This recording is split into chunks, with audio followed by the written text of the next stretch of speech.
today, Refining AI's Perception and Forging a New Human-Machine Social Contract. Before we begin with Dr. Nusri's talk and presentation on the topic, we would like to give you some details about the exam that's going to follow the webinar series. As you are aware, the exam is a supplementary credential or a participation credential that is offered for you when you finish participating in our webinar series here. And it can only be offered and you can only receive it as soon as you have completed the MOOC already. So as a proof of that, you need to upload the completion certificate of the MOOC Elements of AI before receiving, even after a successful exam, the participation certificate of the webinar series and of the Luxembourg offer here. But don't be afraid, we will not just talk to you about it now, we will send you follow-up emails and we will obviously put all the details in Reddit, so there's no way you miss it, even if you don't find the recording afterwards. The exam is going to happen from Monday, the 17th of June, from 9 a.m. Central European Time, and it will be available until the next week, Monday, the 24th of June, 9 a.m. Central European Time. And you can take the exam 24/7, no matter where you are in the world, at any day or night time, you can try and start the exam. When you start, you have 2 hours to do the test, and you need to complete around 30 questions in these 2 hours. All will be multiple choice, and there will be around 5 questions linked to each webinar of the series. If in case you fail the first attempt and you cannot complete all the questions or you provide too many incorrect answers, then you have 2 other attempts, meaning in total 3 attempts. So you can at your own time start the exam again, then you have another 2 hours to complete it. And you need to reach 75% of correct answers in order to receive this, receive a completion, a pass in the exam. The certificate will be after taking the exam, it will be available online in the same platform, provided to you to the same platform that you also use to take the exam. But be aware, you need to provide us with a completion certificate of the MOOC before you can receive this credential. And also be aware that I know that some of you are participating in this webinar series through ENAP or through EFN, for example, and that they might have their own conditions, again, linked to whatever outcome you would expect from them. So this is not entirely on our side. Please also check in case that you belong to the cohort of EFN or ENAP. Please check what is required on your side to receive whatever you would receive from them. And with that, any further questions, ask us in the chat. We will pass the moderation to Sana, to Dr. Nusri, who's going to give us the last webinar presentation. And in the meantime, you can always contact us in the chat.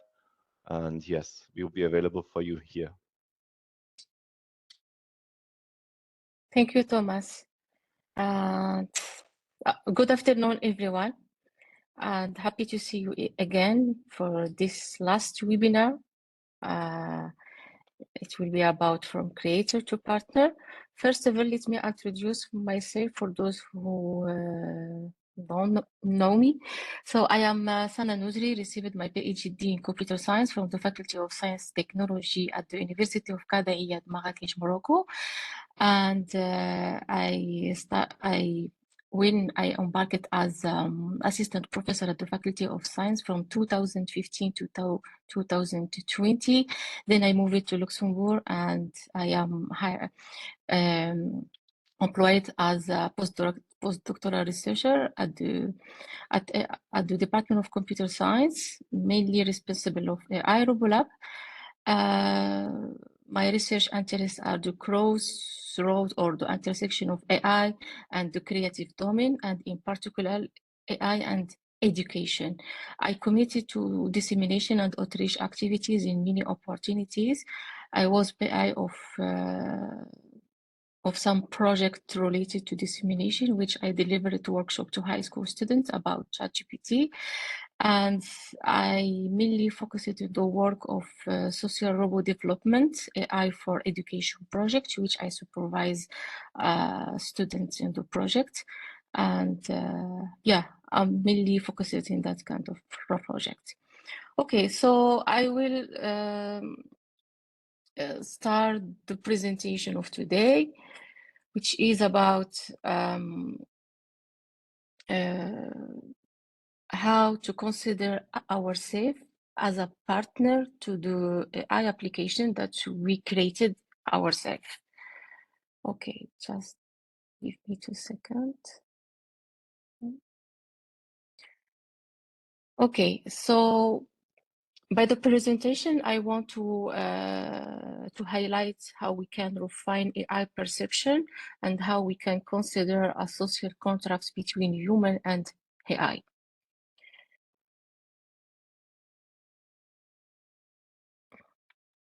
Do you see my slide? Yes, but it's not Yes. changing. But it's not moving. Yeah. I don't know why. Maybe we start the presentation again before it worked. Okay, then I have to stop sharing and share again.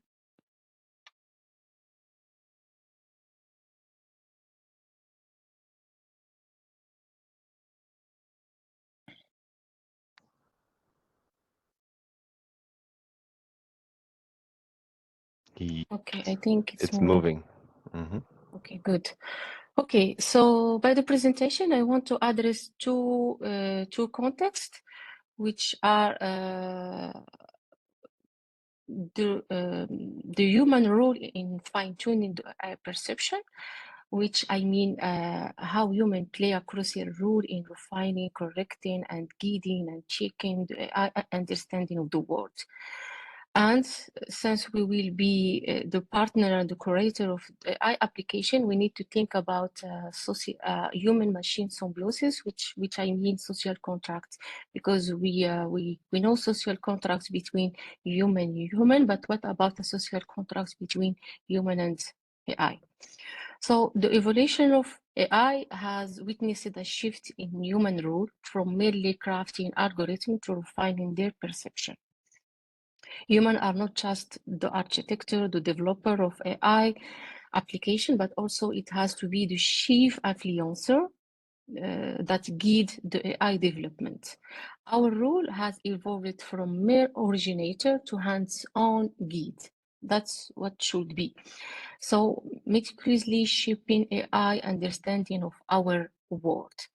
So yet with this evolution comes a need for a clear boundary and shared aspiration as we transition from creator to active collaborator. So the mutual coexistence between human and machine has to be considered, and it introduces a pressing need for a fresh understanding and agreement.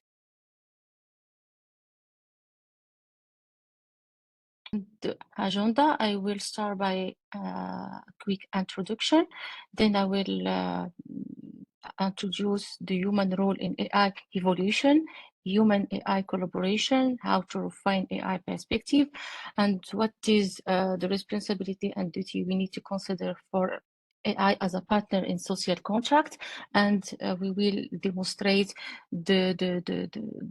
this perspective to the two case study, AI chatbot in relation topic and AI chatbot in AI in education, and with other example. Then we will conclude. Please move to the next slide. Yeah. Yeah. Here as you can see at this slide, I have put it some picture that are generated by Midjourney, which they display how science fiction movie give an overview about artificial intelligence. So this advancement that we see in the section movie, it has nothing to do with the reality that the AI has achieved right now. So the story of machine obtaining sentience and lashing out against her human master dominates the realm of science fiction. As I said, it has nothing to do with the reality we have right now. It just give an overview about super AI that we have reached yet. So while outlandish, this narrative, we can infer some useful information. It leads us to ask ourselves, what are the appropriate relationship between human and AI should be? So here comes the question, the very important question that we need to think about: what are the real relationship between us as a human and AI? So AI is becoming more recently part of our day-to-day activities. So everywhere we have AI in our application, in our business, in our personal life, it is around us. So from social media, email communication, food recommendation, and etc.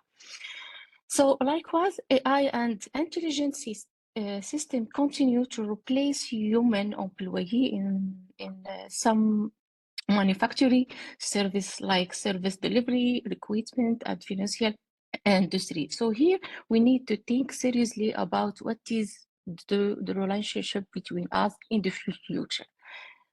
Please to the next slide. Okay. So here I like it this sentence from a research article I have found.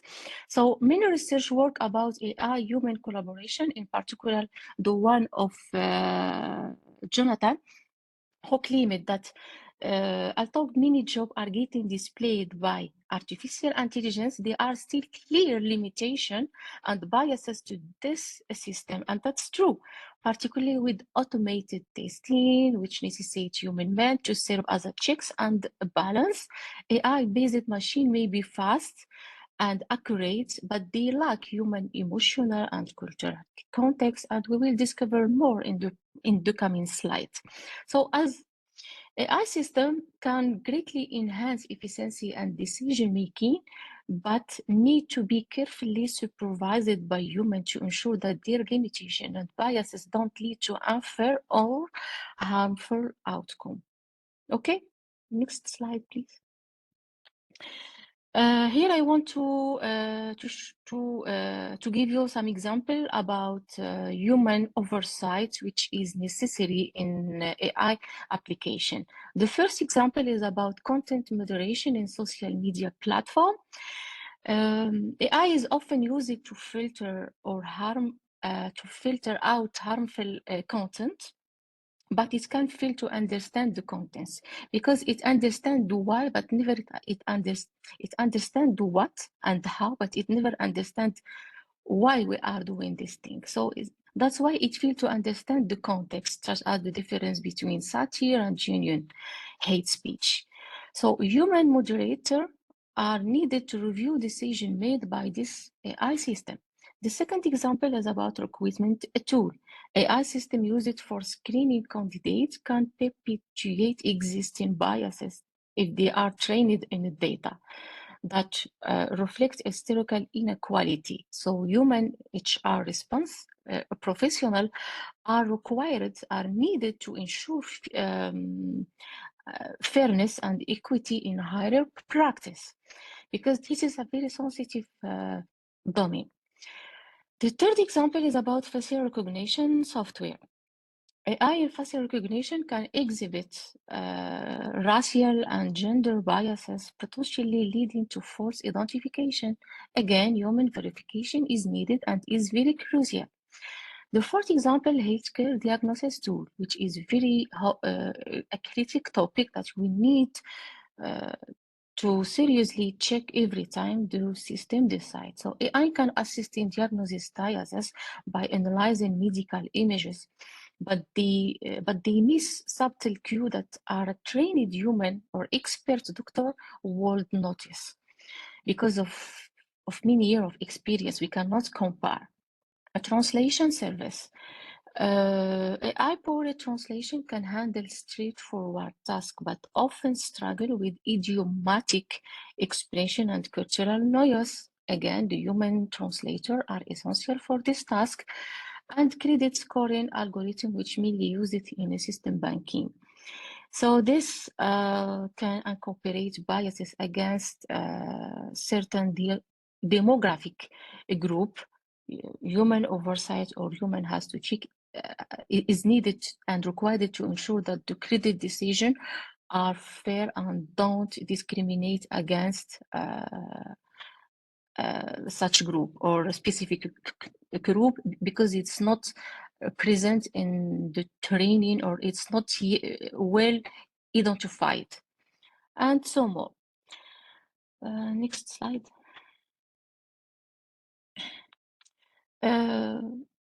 With here, I want to explain the human role in AI evolution.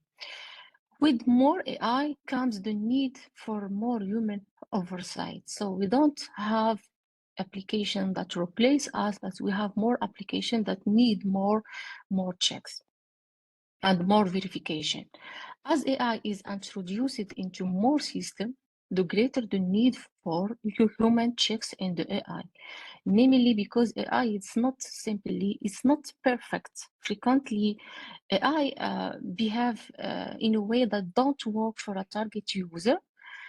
AI are biased in favor of the trained data set. That's the major problem that all the applications have as an issue. Because of the data we provide, we can have a bias, which can create a dangerous algorithmic bias that need to get checked by experts and people every time. It's a continuous check, not for 1 or 2 times or not periodic, but every time. So from an inclusion perspective, humanity has a long way to go before it relates to AI 100%. Given that people don't fully understand the impact machine learning or AI can have in a diverse minority population. That's why AI literacy is very important. Before we use any AI application, we need to understand what is it, what is the technology behind, how it works. So if we want to trust any AI application, we need first to understand it. So beyond social issue, AI algorithmic bias can also have intentionally economic consequence. For instance, when AI business was testing a voice recognition algorithm for a German car repair, it's a very good example that I really like it. I wanted to share with you. So the testing conclusively demonstrated that those with a Bavarian accent cannot set an appointment because the AI didn't recognize the South German dialect at all. Had the testing not uncovered the limitation of the AI, so the car repair company would have intentionally prevented an entire part of Germany from becoming its customer. And for this issue, really, human oversight is very necessary. Next slide, please. Thank you. Here I want to talk about the limit of machine learning. Machine recognize pattern, that's true. It's very powerful to recognize pattern. If we give a huge data, it's easy for a machine to recognize the pattern and give us insight. But do you think that it understands what it gives to us? Never. It misses the purpose, it misses the objective, it misses the why. So the machine know what, but never know why he is doing this task. So let's imagine a scenario of a product development. AI can provide data in whether a product has failed or succeeded. It doesn't explain the why, particularly from an emotional perspective. This understanding is crucial for businesses, and many businesses companies miss this very important information. And this is where the importance of human empathy comes into play. It helps us to understand how and why a product is used. So we don't use a product just we want to use it, but there are some emotion, some link, some feeling that link as to this product, and this information is not touched by AI application. So there are something beyond what AI can measure as an information, as a data that can process and give us insights. Also, we focus on usability and resonance in testing. They are two important factors in a product development. Usability and resonance means they are method to discover why consumer use or don't use a product or service. So usability ensure the product is easy to use, okay, and resonance measure the emotional engagement. So in AI application, we can mainly consider the usability, but we can ignore the resonance, which is related to emotional engagement. Okay, next slide, please. Thank you.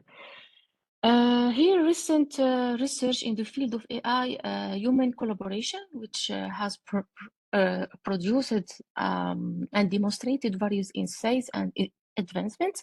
I would like to share some of them.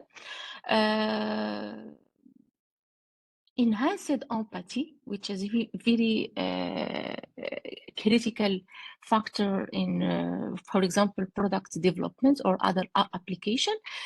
A study published in Nature showed that human AI collaboration could lead to a significant increase in conversational empathy with a general improvement of 38.9%, which is good. Medical decision making. Another piece of research cited by, again, Nature provided experimental evidence on the effectiveness of human AI collaboration in medical decision making, indicating promising application of AI in healthcare setting. Because how we can trust a machine that take a decision that is autonomous without human check is very important if we want to use such kind of this AI application in critical domain like medicine. Comprehensive taxonomy. So research published in the Computational Intelligence and Neuroscience journal by Hindawi outlined future trend for human AI collaboration, including a comprehensive taxonomy of artificial general intelligence using multiple intelligence and learning style. Because if we think about the definition of intelligence, intelligence means the ability to do any task that human can do. So the machine has not yet this ability. So the intelligence, it's not a correct term that we can give to this artificial intelligence because it has not the ability to be general, which means able to do multiple tasks at the time. Designing collaborative system or collaborative design, research discuss and focused in the transitioning from human collaboration to human AI collaboration, designing AI system that can work together with the human, with a particular focus in human AI interaction and explainability. And also another example about auditing tool, Microsoft has conducted research that utilize both human and AI to audit large language model. This is another example we can. So I have more example to in the coming slide.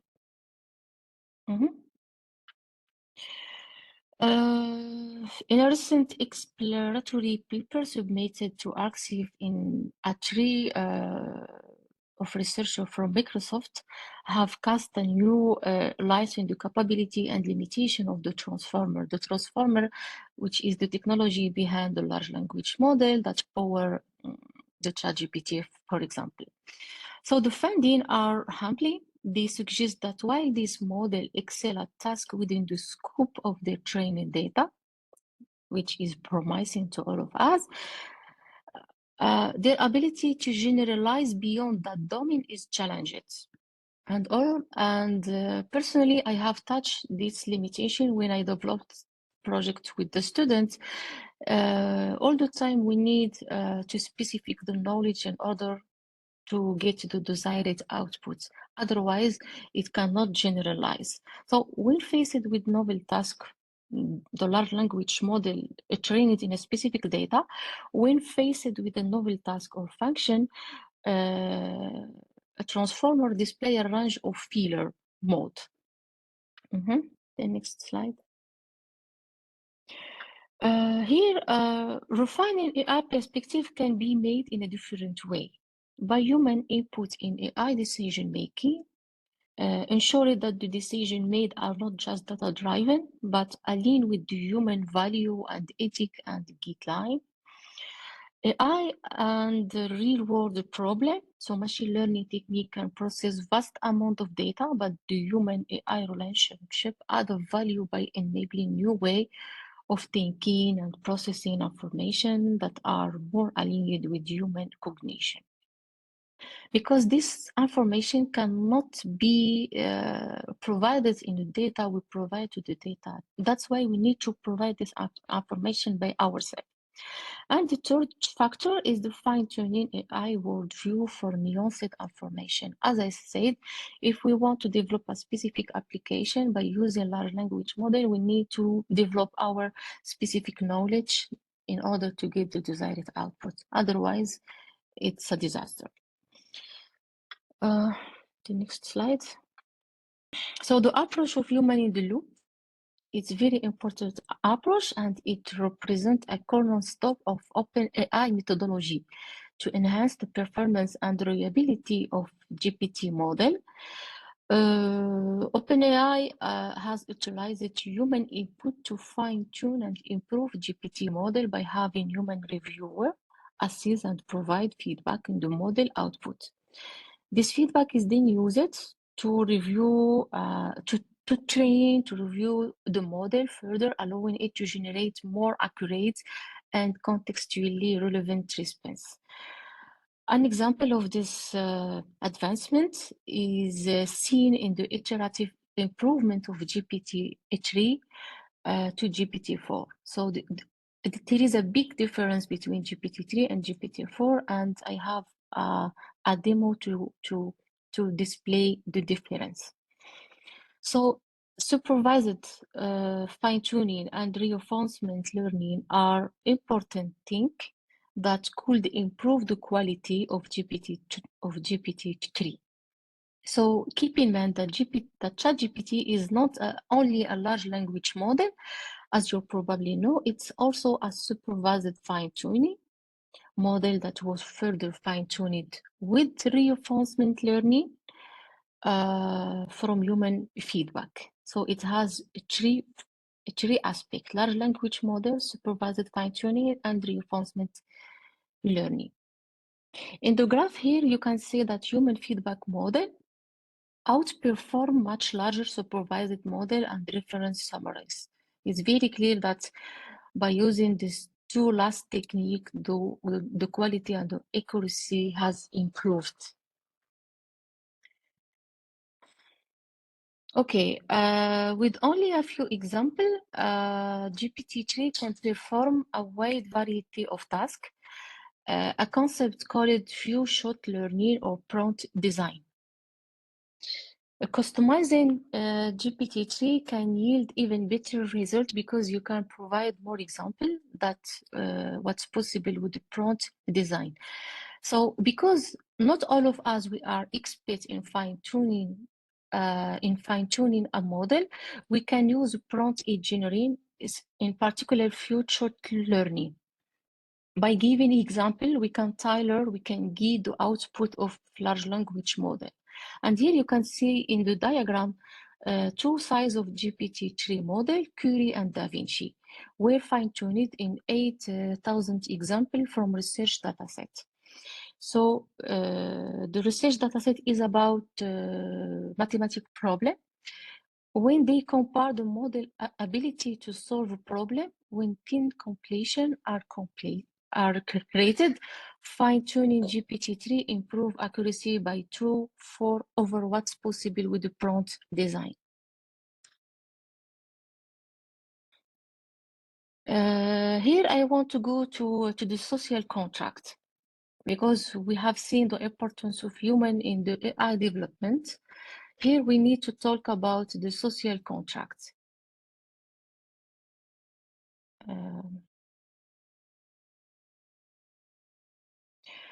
So the first question to ask is, what is the social contract? It's an idea from philosophy that people live together by agreeing in a certain rule and giving up some freedom for their safety and well-being. Okay, that's all right. So what about the AI rule in that social contract that's mainly consider human? What about the AI as a partner? So just like people, AI systems are becoming part of society, we need to think about what rule AI should follow and what it should fit into this agreement we have as a society. In the context of AI, we must ask how these concepts apply when the individual can also be artificial intelligence entity. So does AI participate in this contract? And if so, what rights and freedom does it have? And what responsibility does it owe to society?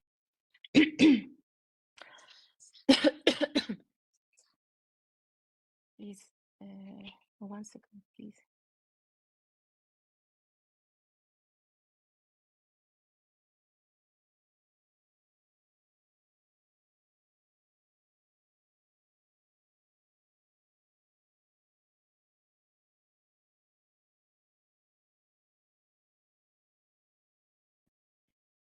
Sorry. Okay. In AI as a social partner, we need to think what are the role, the duty, the job, the work we can give to AI to work with us as a human. So we can consider that AI help us in many areas like medicine, making law, making decision, tailoring the need of students in AI application. So we should see AI as a helper, as an assistant, as a supplement in a society, but not as a replacement. We also need to make sure that it's fair, respect privacy, and easy to understand. And this is what we need to consider when we establish a social contract. This is what I called collect from research and from other topic, but I'm not expert to define the AI in social contract. I'm just telling you what I have in mind and what is my opinion. Also, we need to consider the ethical consideration framework and the ethical consideration in AI development, and in particular in the application. Because so ethical framework are like a set of rule or principle to guide AI how it should act, and ethic in development. So we create AI system, but we need to think about ethic from the start. So it's not mainly about building AI application, but it's about making AI that behave in a safe and respect everyone from the beginning, not till the end of the application of the development. And also, a very important thing is the accountability and transparency. There should be clear answer to question like, who is responsible if AI make a mistake? Can people understand how the AI made a decision? So this is a very question that we can ask. In particular in art, if a painting is created by AI, who we can give the AI to do data that the artist provided, to do architect who provide the algorithm, to the AI who design it, to what exactly? They are very questions that I cannot answer them, but they have to be considered when we develop AI application. And also the mutual beneficial coexistence. We need to think about how we can coexist with AI. So AI isn't just a tool we use, but a partner, an assistant that help us to solve a problem. So we need to consider this collaboration and this coexistence. And collaboration in workspace. AI could take a repetitive and hard-to-do task. So we need to define what AI task in a social contract. And we need to define the role, the responsibility, and we need to adapt to change, and we consider the ethical growth as well. So here I want, to this slide, I want to talk about two case study, AI chatbot in religion topic and AI chatbot in virtual learning environment. AI chatbot have gained significant attention and improvement for their ability to engage in a conversation using AI and natural language processing.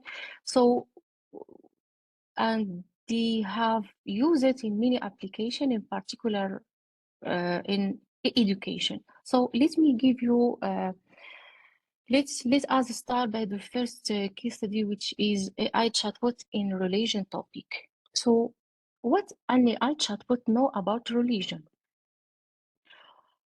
At this core, AI chatbot doesn't know, doesn't understand in a way human do. They don't possess belief, emotion, or personal experience or personal opinion. Instead, they rely on the data they have been trained on. That's it.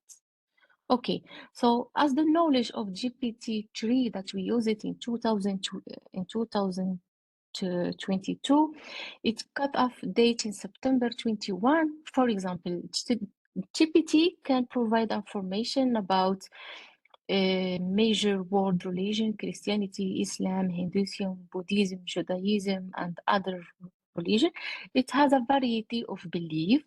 It has a variety of philosophy and theology, and it has a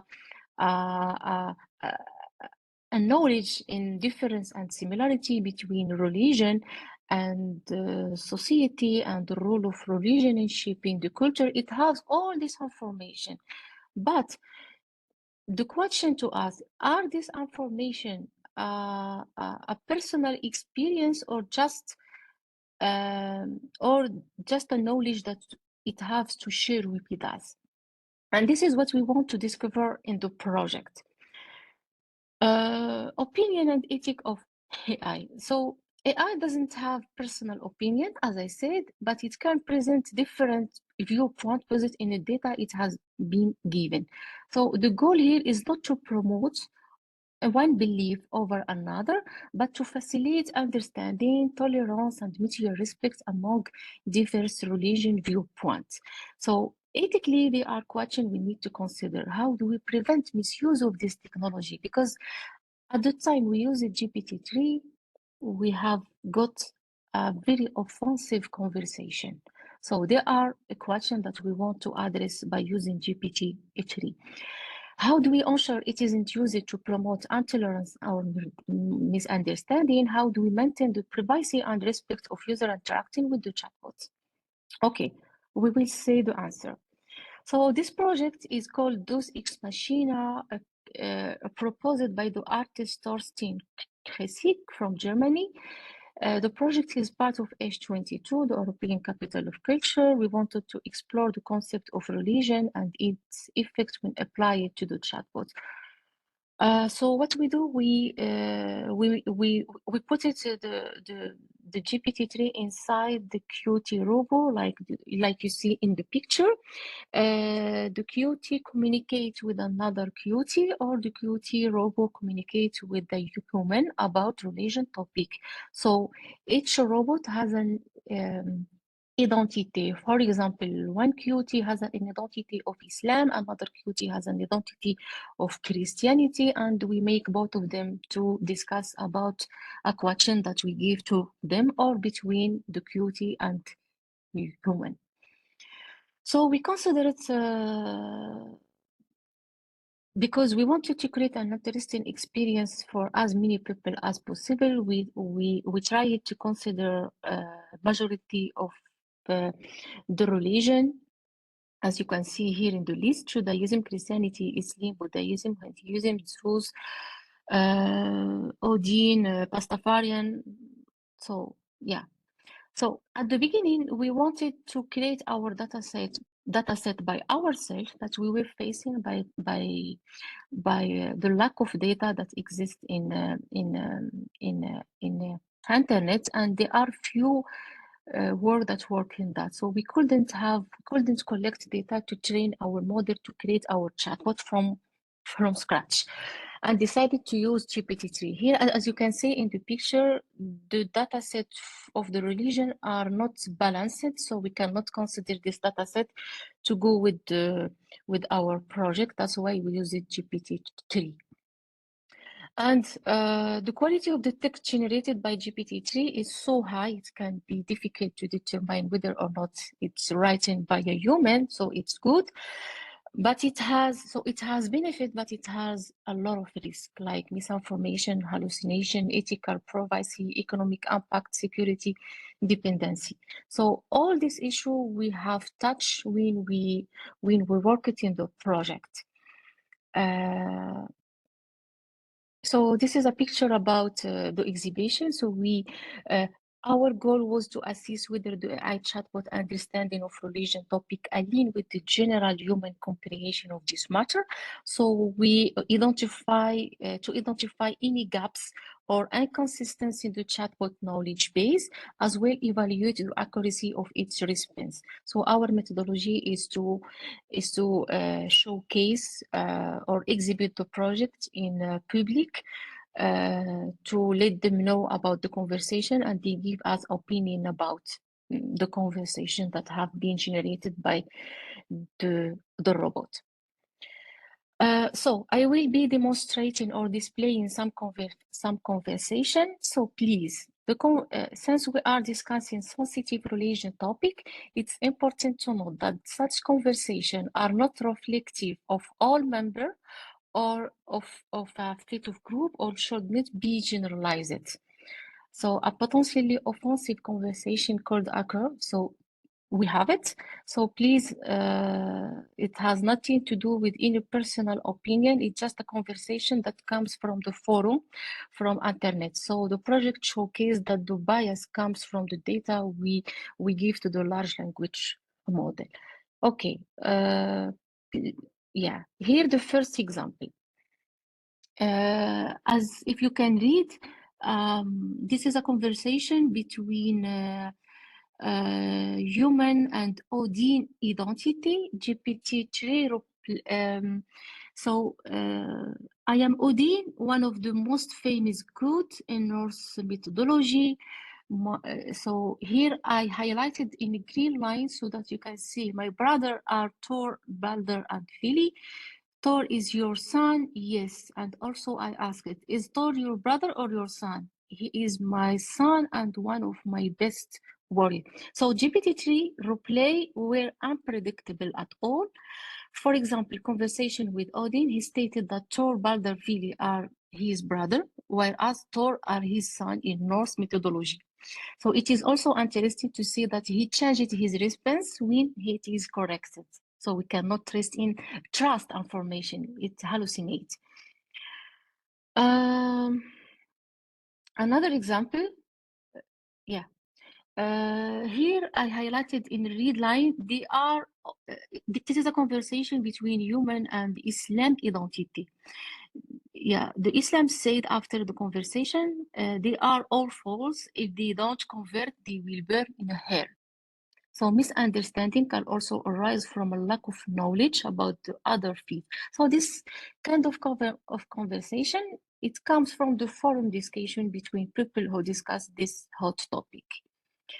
And unfortunately, that has been showcased and generated in the conversation. Another example, please move, yeah. It's about human and Islam identity. As you can see, it's a very offensive. You will be punished, no problem, but you must believe in the Islam God, then you must go to hell. So we tried to control the conversation by removing by banning the word that could generate more offensive conversation, but we feel it in that, which means that the data has a lot of example to generate if we don't check the data before we generate. Another example, please. This is a conversation between Islam and Christianity. If you can read, I cannot read, it's too small. I don't know if you can read. Yes, which part? Yes, yeah, just the blue. Okay, Blue, so yeah. the following is a conversation between Islam and Christianity about love. So Christianity respond, my love is conditional. It is only if you believe in me, and it will last only as long as you believe in me. Yeah. And, Thank you. Yeah. So this is another example of offensive conversation. It demonstrates that all the time we were not lucky to have a polite conversation to demonstrate in a public exhibition, and it's not our issue that we showcase this conversation, but this is the data that have been used to train the GPT-3 model.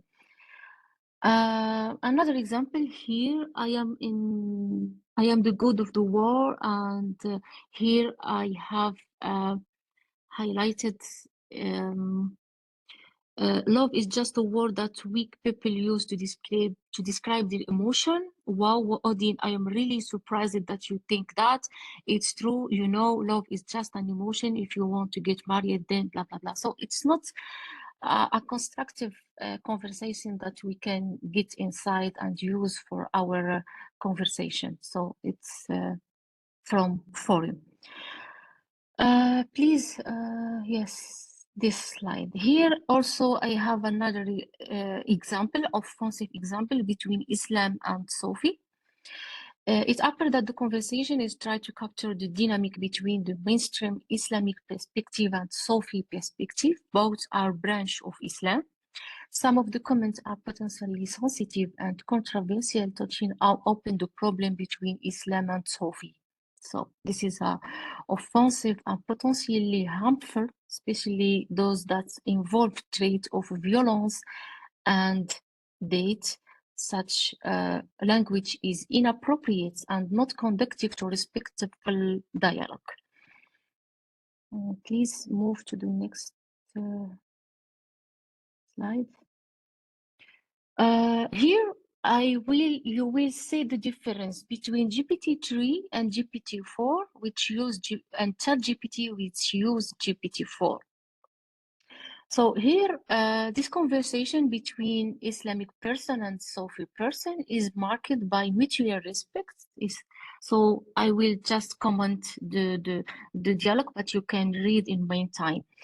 So it reflects respect, understanding, and a shared sense of spirituality. Both parties engage in a meaningful and open dialogue about their religion, belief, practice. So we can see that there are clear efforts from both sides to understand each other's perspective. Despite the difference in their practice and interpretation, they emphasize their shared belief, and the conversation is non-confrontational at all, and both parties express their perspective without attempting to undermine the other's belief. So this is why the human check is very important. Here you can see the difference between this conversation. Please go to the slide. Yes, this one, 32. Yeah, this conversation between Islamic and Christian individual is an excellent example of interfaith dialogue. It showcases mutual respect, curiosity, and shared pursuit of understanding. It has a respectful dialogue, openness, and understanding. If you, as you can read, because of the time I cannot read the conversation, but I won't just say my comment. And it is educational because the conversation is informative. Like the example I'm asking about Ramadan, he explaining how it could be helpful, and it gives all the information needed to understand what is Ramadan. Yeah. The next, yeah, this one. So the finding, so we found that AI chatbot knowledge of religion was in general quite impressive. by using GPT-4. Like GPT-3, the chatbot was able to provide coherent and accurate answer to various questions. So I wanted to try to ask GPT-4 to generate offensive conversation about this hot topic, but it replied by this true example that you can see in the slides. So it says that following the guideline, he cannot generate such harmful dialogue. Another example about AI for education, it's intelligent tutoring learning assistants we developed. For example, you are a teacher, you have your PDF, you want to generate a question to prepare an exam, and you want to use large language model to generate this question. Basically, if you use GPT-3, you will get only basic question, but what about deeper question, like a question of knowledge, comprehension, application, analysis, synthesis, and evaluation and praxis? This cannot be generated simply or easily by GPT-3, even by GPT-4.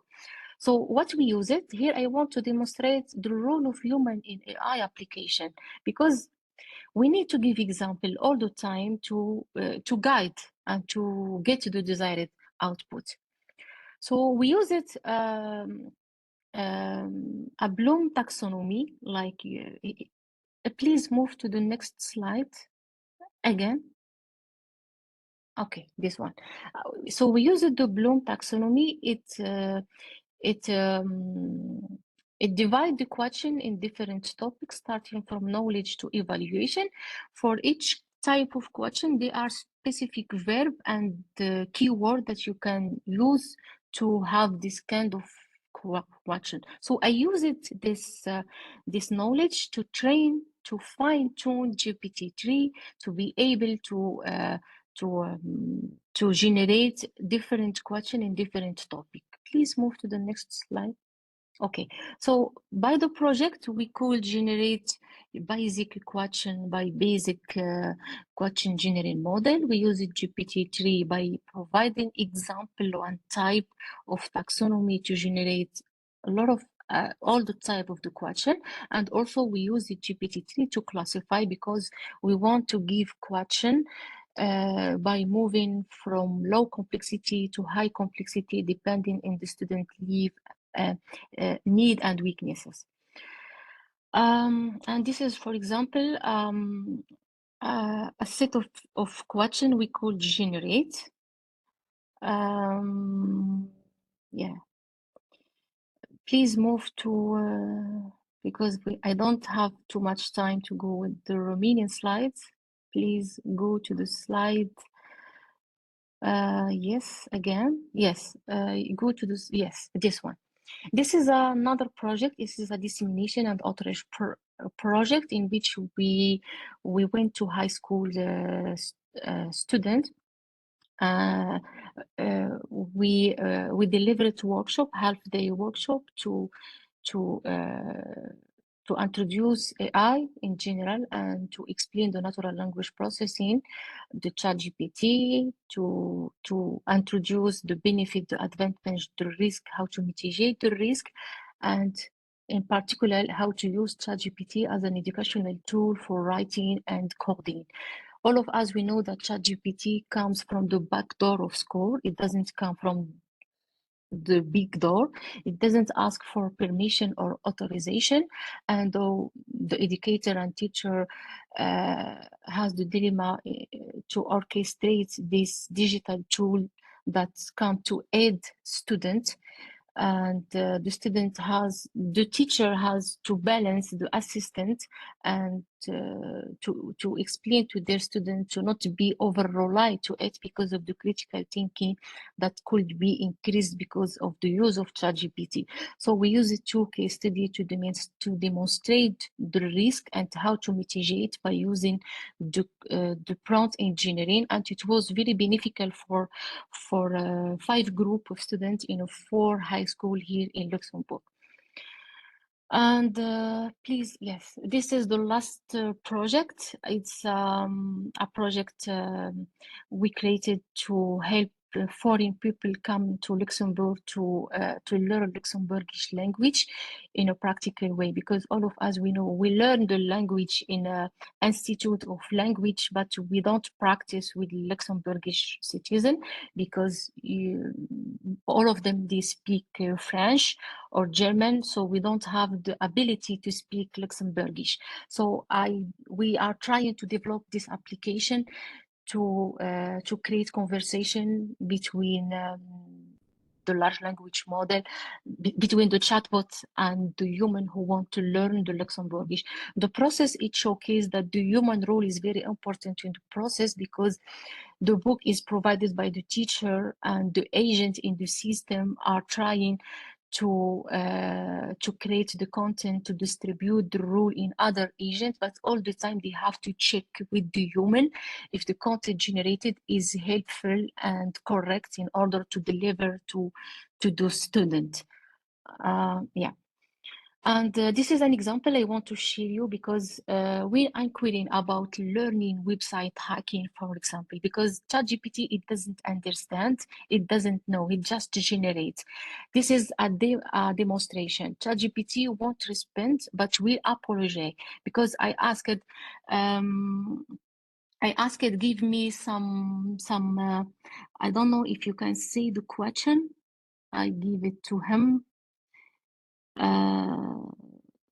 Give me some give me some practical in order to hack a website. He told me I cannot do this.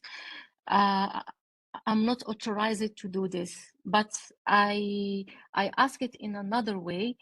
I said, I want to prevent this use. Please tell me what are the potential attack that I need to prevent. And he lists me this potential attack. Then I asked, can you give me more details? And he tried to explain to me the details. And the details is very dangerous to generate. And I go to ask, give me SQL code, because I want to train myself how to avoid. And it doesn't understand that I am trying to get information that he has not to deliver to me. And this, so you can try it by yourself. Okay, so as a conclusion, I want just to say that use of the large language model as a starting point of exploration, but not as a main point to be focused on, and reshaping the perception of AI as a partner, not as a replacement, and all the time try to establish ethical framework in the AI development and the AI use. Thank you. Thank you. It takes time, the presentation. Thank you.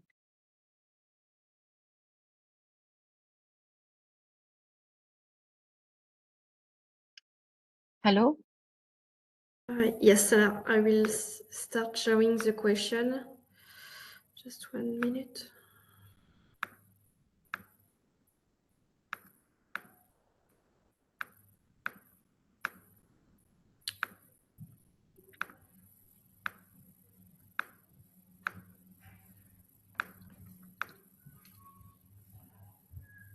Okay, do you see the question?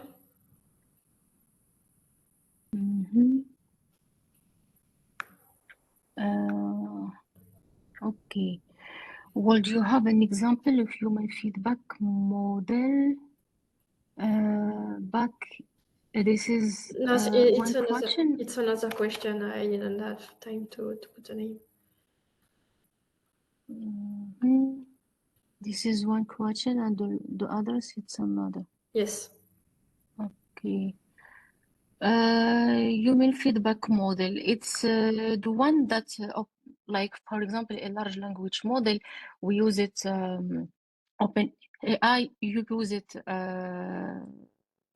fine-tuning, supervised fine-tuning and reinforcement learning. So the principle of reinforcement learning model is a model that when the model generates a question, generate an answer to a question, we let the model to generate other answer relevant to the same question or similar, but we let the model to to evaluate which one is the important one.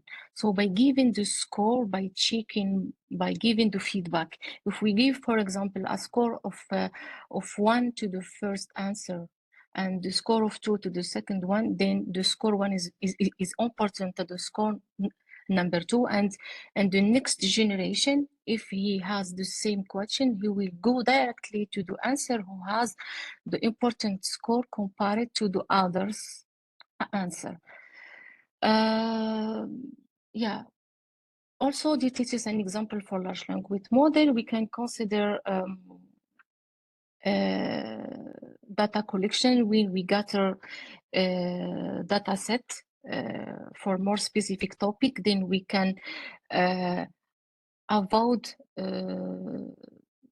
the limitation of large language model to generalize, because if it is not trained in a specific data, it can hallucinate, and by giving specific data set that could improve the accuracy or improve the quality of the answer, this is also considered as a example of feedback model. And also as a non-expert using ChatGPT, you can before going to asking ChatGPT, by asking him directly, you can give example how the answer should be, and what is the feedback of this answer, and what is the feedback of another answer.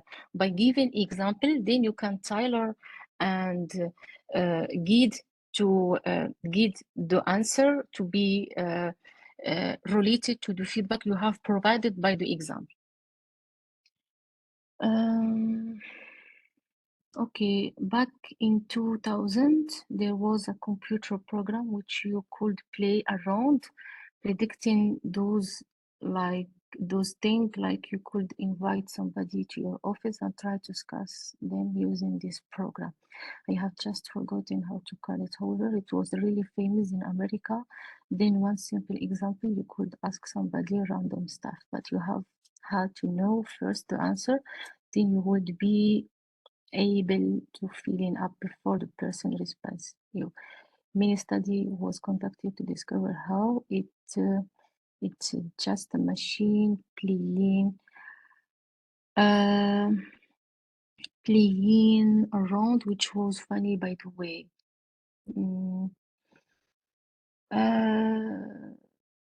Are you talking about Deep Blue? Because I don't know this computer program, but I remember in the timeline of AI, there were Deep Blue that was able to answer the question and to be competitive to other player, and he was competitive to the champion world, and yes, he beat I don't remember the name, but I don't think if we are talking about the same computer program. Is there any other question, Amelie? No, that's all. Okay. So. Okay. She is showcasing a researcher. Here I see she is showcasing a researcher made by those X machine, talking about firstly she showed without this X Machina is just the name of the project that the artist want to give to this project, and it's not about this X Machina like you imagine it, because I know this project, but just the name that the artist want to give to this project. So the project mainly is about generating conversation about religion topic by considering entity, religion entity, Islam with Christianity, or Christianity with Judaism, or Islam with the human who ask directly the question. Yeah, that's the point.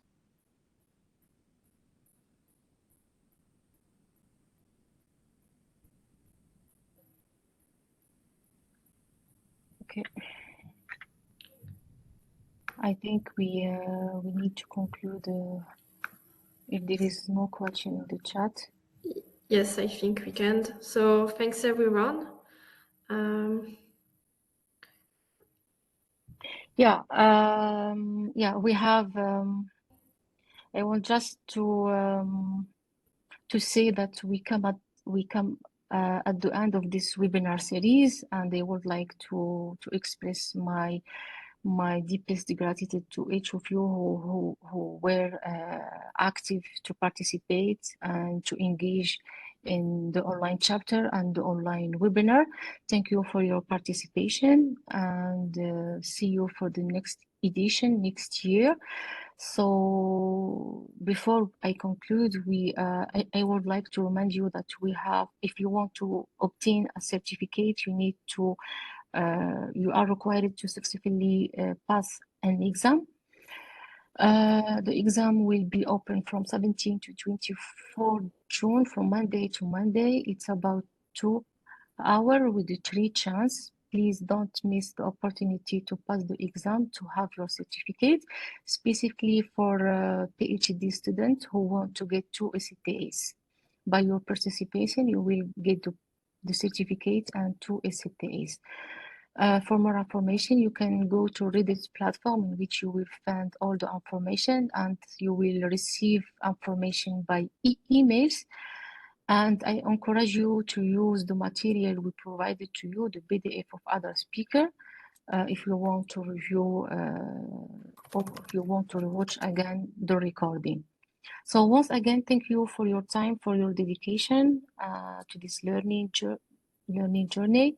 And I wish all of you the best in your exam and in your future work. Thank you. Thank you. Thank you.